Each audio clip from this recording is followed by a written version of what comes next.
अब हम देखते हैं कि जो सामाजिक अध्ययनों में वस्तुनिष्ठता प्राप्त करने में क्या परेशानियां हमारे हमारे सामने हैं। तो सबसे पहला ये है कि अध्ययन किए जाने वाले विषय से अध्ययनकर्ता का पूरा एक डिटैचमेंट, जो जुड़ाव है, उससे अलगाव है, वह संभव नहीं है। क्यों? क्योंकि जो अध्ययन करने वाला व्यक्ति है वह भी समाज का हिस्सा है, उसकी भी एक पृष्ठभूमि है, उसकी भी एक जाति है, उसका धर्म है, उसकी रुचियां हैं, और इस प्रकार से उसके अपने लगाव हैं। वो कुछ चीज़ें उसको पसंद है, कुछ चीज़ें उसको नापसंद हैं। तो जब भी वो सामाजिक पक्षों का अध्ययन करता है तो उसके उसके अपने अनुभव और उसके आड़े आ जाते हैं, उसके देखने की क्षमता को प्रभावित कर देते हैं। उसके क्या चीज़ें उसको पसंद आती हैं, क्या चीज़ें उसको पसंद नहीं आती हैं, ये उसको प्रभावित कर देता है। तो और इसी प्रकार से जब वो हम जैसे मान लीजिए दो स्थिति हो सकती है, आप अध्ययन करने जा रहे हैं और एक अध्ययन आप अपने खुद के ही समाज का कर रहे हैं और दूसरा अध्ययन अपने समाज से अलग इतर समाज का अध्ययन कर रहे हैं। तो जब आप अपने समाज का अध्ययन करेंगे तो चूंकि आप उससे वाकिफ हैं, तो आप वहाँ पे एक लगाव या जुड़ाव महसूस करेंगे और उस जुड़ाव के आधार पे आप अध्ययन करेंगे, तो एक प्रभावित अध्ययन हो गया।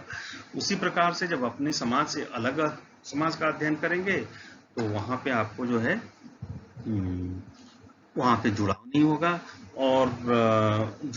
जुड़ाव के अलावा वहाँ पे आप हो सकता है कि आप बायसेस या पूर्वाग्रह दिखाएं, क्योंकि आप मानते हैं कि आप ही का समाज या आप ही के तौर तरीके ज़्यादा बेहतर हैं और दूसरे समाज के तौर तरीके और व्यवस्थाएं बेहतर नहीं हैं। तो इस प्रकार से आप कंप्लीट जो डिटैचमेंट है या कंप्लीट जो जुड़ाव है या अलगाव है अपने विषय वस्तु से, वह अध्ययनकर्ता का सामाजिक अध्ययनों में कंप्लीट जुड़ाव संभव नहीं हो पाता। दूसरा कि जो हम सब जो हैं वो भावनाओं से प्रभावित हो जाते हैं। सभी लोग, हम सब मनुष्य होने के नाते भावप्रवण हैं और हमें मालूम है कि हर समाज में किसी भी सामाजिक मुद्दे को लेकर के कुछ प्रचलित अवधारणाएं होती हैं, भावनाएं होती हैं लोगों की, समूहों की। कुछ चीज़ों को कुछ लोग अच्छा मानते हैं, कुछ लोग उसको बुरा मानेंगे। जैसे जाति व्यवस्था को ही ले लीजिए, तो आपको पता चलेगा कि कुछ लोग जाति व्यवस्था के पक्ष में हैं और कुछ लोग उसके विरोध में हैं। उसी प्रकार से वेश्यावृत्ति है या उसी प्रकार से छुआछूत है। तो कुछ समाज में बहुत से ऐसे मुद्दे होते हैं जिन पे समाज में लोग डिवाइडेड होते हैं। समाज में एक ओपिनियन होता है और उस ओपिनियन के पक्ष और विपक्ष में लोग हो सकते हैं, और चूंकि अध्ययनकर्ता भी उस समाज का हिस्सा है तो वह भी उन इमोशन से, उन भावनाओं से, उन विचारों से प्रभावित होता है। तो अध्ययन करने के लिए जब भी वह इन सामाजिक पक्षों को अध्ययन करने जाता है तो उसके देखने के दृष्टि को उसके जो प्रचलित जो इमोशंस हैं या जिन पक्ष में वो अपने आप को पाता है, उससे इन्फ्लुएंस्ड होकर के, उससे प्रभावित होकर के वो अपने अध्ययनों को अंजाम देता है और ये एक सबसे बड़ी बाधा उत्पन्न होती है। एक तीसरी जो चीज है ऑब्जेक्टिविटी को या वस्तुनिष्ठता को लाने में, वो ये है पर्टिकुलरिस्टिक फाइलेसी, विशिष्टतामूलक जो एक जो कमी है, भ्रांति है, वह भी एक समस्या उत्पन्न करती है। वो क्या है विशिष्टतामूलक भ्रांति? वो ये है कि जब भी आपको मालूम है कि कोई भी एक सामाजिक घटना घटित हो रही है, उसके पीछे बहुत सारे कारण हो सकते हैं, कोई एक कारण नहीं हो सकता। लेकिन आप जैसे मान लीजिए समाज में गरीबी क्यों है? गरीबी इसलिए भी है, उसके बहुत सारे कारण हो सकते हैं। इसलिए हो सकता है कि वहाँ पे रोजगार नहीं है, इसलिए हो सकता है कि अशिक्षा बहुत ज़्यादा है, या इसलिए हो सकता है कि वहाँ पे अंधविश्वास बहुत ज़्यादा है। तो इस प्रकार से और भी बहुत सारे कारण हो सकते हैं गरीबी के। ये हो सकता है कि जो रोजगार के जो साधन हैं या जीविकोपार्जन के जो साधन है, उसके ऊपर कुछ लोगों का बहुत ज़्यादा अधिकार हो, उन्होंने सब कुछ इकट्ठा कर रखा हो अपने पक्ष में और बाकी लोगों के लिए बहुत कम बचा हो और इसलिए भी गरीबी हो। तो एक किसी भी सामाजिक घटना के बहुत से कारण हो सकते हैं,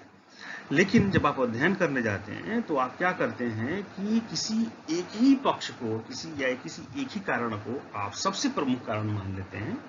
और उसी का अध्ययन करते हैं और बाकी कारणों को आप भूल जाते हैं। जब भी हम ऐसा करते हैं तो उसको हम पर्टिकुलरिस्टिक फैलेसी या हम उसको विशिष्टात्मक अज्ञानता कह सकते हैं या भ्रम कह सकते हैं। तो इस विशिष्टता मूलक जो भ्रम है उसके कारण हम एक ही कारण को महत्वपूर्ण समझ करके और उसी के आधार पर निष्कर्ष निकाल देते हैं और बाकी कारणों की, बाकी पक्षों को नजरअंदाज कर देते हैं। और यह भी हमें वस्तुनिष्ठता की तरफ जाने से रोकने का बहुत बड़ा कारण। एक चौथा कारण यह है कि हम सामाजिक अध्ययनों में कई बार जो सामान्य जो ज्ञान है उसी को हम सामाजिक सच्चाई मान लेते हैं, जबकि जो सामाजिक सच्चाई में और जो सामान्य कॉमन सेंसिकल अंडरस्टैंडिंग है, सोशल रियलिटी है, सामाजिक जो यथार्थ है और कॉमन सेंस में बहुत अंतर होता है। हाँ, ये सही है कि जब हम अध्ययन करने जाते हैं तो अपने कॉमन सेंस के आधार पर कई बार हम एक हाइपोथेसिस बनाते हैं या प्राकल्पना का निर्माण करते हैं और उस प्राकल्पना को हम टेस्ट करते हैं तथ्यों के आधार पर। लेकिन आप कई बार क्या करते हैं कि कॉमन सेंसिकल जो अंडरस्टैंडिंग है उसी कॉमन सेंसिकल अंडरस्टैंडिंग के आधार पे और समझ के आधार पे आप निष्कर्ष निकाल लें या जो हाइपोथेसिस बनाएं या प्राकल्पना बनाएं उसको सही साबित करने के लिए केवल उन्हीं तथ्यों को आप संज्ञान में लें जो आपके हाइपोथेसिस से मेल खाते हैं और जो मेल नहीं खा रहे हैं तथ्य उनको आप नजरअंदाज कर देते हैं। तो इस प्रकार से आपका जो अध्ययन होता है वो बायस्ड या भ्रामक हो जाता है और एक सबसे बड़ी बाधा बन के यह भी उत्पन्न होता है सामाजिक अध्ययनों में वस्तुनिष्ठता को प्राप्त करने के लिए। फिर यह है कि आप there is always a possibility of prejudice and counter prejudice। जैसे मान लीजिए कि आप अध्ययन करते समय आपने आपको ये पता चल गया कि मैं किसी खास तरीके के पूर्वाग्रह से ग्रस्त हूँ और इस पूर्वाग्रह को छोड़ करके इसको अलग हटा करके कई बार ये होता है कि एक पूर्वाग्रह को छोड़ जब देते हैं आप तो उसका एक काउंटर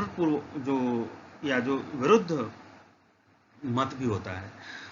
तो इसका आप एक पूर्वाग्रह को छोड़ने का मतलब ये नहीं है कि उसके विरोधी मत का आप समर्थन करें, लेकिन हो ये जाता है कि एक पूर्वाग्रह को आप छोड़ते हैं तो आप उसका जो विरोधी जो मत है या जो पूर्वाग्रह है उसके समर्थन में खड़े होने लगते हैं या खड़े हो जाते हैं या उसका अनजाने में आप समर्थन कर देते हैं। तो यह भी एक बहुत बड़ी समस्या उत्पन्न होकर के आती है। जैसे मान लीजिए कि आपने कहा कि जाति जो है एक बुरी चीज है या जाति को आप बुरा मानते हैं और उस पूर्वाग्रह को आप त्यागते हैं कि नहीं, मैं ये नहीं कहूँगा कि जाति मैं मानता हूँ कि जाति एक बुरी चीज है, लेकिन मुझे इससे अपने आप को जाति के अध्ययन में अपनी इस भावना को इससे अलग रखना है। तो इस अलग रखने के चक्कर में, इसके प्रयास में कहीं ऐसा ना हो कि आप जाति के भीतर अच्छाइयों को ढूंढने लगे और या जो अच्छाइयां हैं उन्हीं का आप समर्थन करने लगे, जबकि आपको होना ये चाहिए कि जाति में चाहे अच्छा हो या बुरा हो उस दोनों से ही अपने आप को अलग करना है और जो एक factual matter of the fact जो स्थिति है उसको सबके सामने आपको रखना है। तो ये जो प्रेजुडिस और काउंटर प्रेजुडिस है, जो मत पूर्वाग्रह और जो विरोधी पूर्वाग्रह है, इसकी ये जो एक दूसरे को रिप्लेस कर देते हैं हमारे अध्ययनों में, यह एक बहुत बड़ी समस्या खड़ी करता है वस्तुनिष्ठता को प्राप्त करने में। फिर यह भी एक समस्या है संजातिवाद, एथनोसेंट्रिज्म, कि जब हम पहले भी हम थोड़ा सा डिस्कस कर चुके हैं इसके बारे में कि हमें अपने ही समाज, संस्कृति, धर्म, समूह, जाति के बारे में एक सॉफ्ट कॉर्नर हमारे लिए वो प्रिय होता है, क्योंकि हम उसमें पलते बढ़ते होते हैं और उसी के आधार पे हमने अपने जीवन का के भीतर एडाप्टेशंस किए हैं और दुनिया को और जीवन को सबको देखा है। तो ऑब्वियसली उसके प्रति हमारे भीतर, हमारे मन में एक सॉफ्ट कॉर्नर होता है, एक स्नेह होता है। और जो उससे विरोधी या जो दूसरी जो समाज या समुदाय या संस्कृति होती है, उसके प्रति एक दुराव या दुराग्रह हमारे मन में होता है। तो कई बार जब हम अध्ययन करने जाते हैं तो जाने अनजाने हम